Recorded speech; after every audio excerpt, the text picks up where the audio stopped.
Môžete ešte raz, prosím vás. No, volám sa Ivana Bystra a mám 36 rokov. A pracujete? Áno, pracujem. Kde? Vyšný Tvarožiec, je to zber, čučorietok. No to je sad. Vyšný Tvarožiec sad. No. Aj teraz v zime tam niečo robíte? V zime nie, až začína sa v marci od nového roku. Ako dlho ste tam zamestnaná? 4 roky. Je to dobrá práca? Áno, je to veľmi dobrá práca, je to tam pekne, čerstvý vzduch tam máte, všetko. Som spokojná s tým. A pracuje tam od vás viac žien z komunity? Nie, len ja. A prečo práve vy ste sa na to dali? Lebo chcela som lepšie žiť.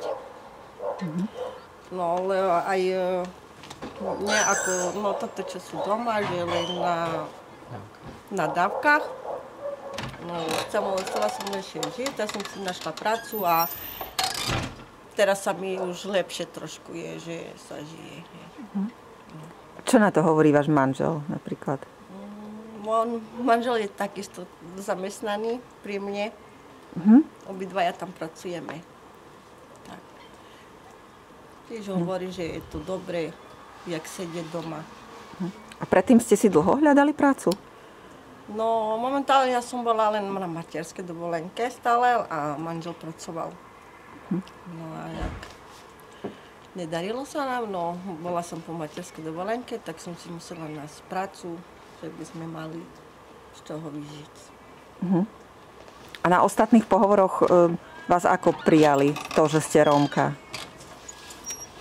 No, to, že som Rómka, že málo kto chce zamestnať. Všetko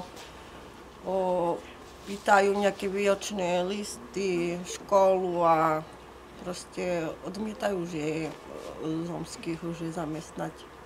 Čoho sa boja? Neviem, čoho sa boja, no. A vy máte základnú školu? Áno.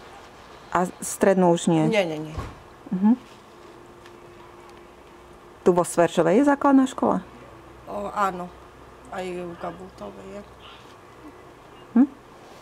Dobre, a ostatné ženy u vás v komunite hovoríte, že nepracujú. Prečo nepracujú? Čo je na tom? Aké sú tak prekážky? Prečo je to ťažké pre nich sa zamestnať?